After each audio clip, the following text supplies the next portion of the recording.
fans over last Saturday's grand final violence, saying anyone convicted will be banned for life. The tough new measure follows an emergency meeting and will apply to all matches in the future. The meeting to discuss Saturday night's grand final, which turned into a pitched battle between the crowd and security staff, produced a quick result.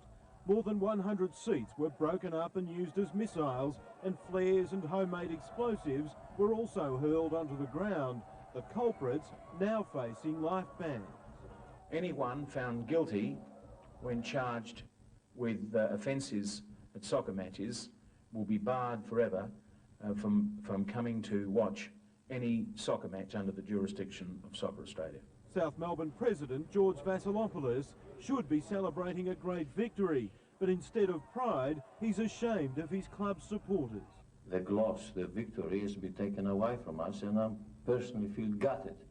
So is my board and so is our families. Soccer Supremo David Hill says the message also has to get through to South Melbourne fans that their behaviour is damaging the game. Jeff Kennett, the club's #1 ticket holder, was caught on the pitch. He's warned that the violence and vandalism will destroy his adopted club. The final penalty is to have them excluded from play. Darren Linton, 7 Nightly News. Today, officials from Soccer Australia and South Melbourne met with Victoria Police over crowd violence at Saturday night's Ericsson Cup Grand Final. While there's been no decision yet on fines to the club, Soccer Australia Chairman David Hill says those fans who offended brought disgrace to the South Melbourne club and the Greek community.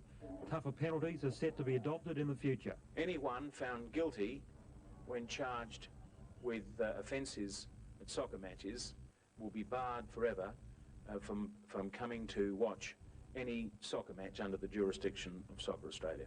David Bashir, SBS Sport. Australia. The Code Stop officials met with police today to discuss the violence at Saturday night's Ericsson Cup Grand Final. All they've succeeded in doing is damaging the image of soccer and disgracing their families and the Greek community. Police will increase video surveillance at games next season and might issue officers with riot gear. I think we need to send them a very strong message that that sort of mob behaviour is not going to be tolerated, and probably some example needs to be made of those people who have perpetrated that violence. South Melbourne officials are disgusted the club could now be expelled from the league.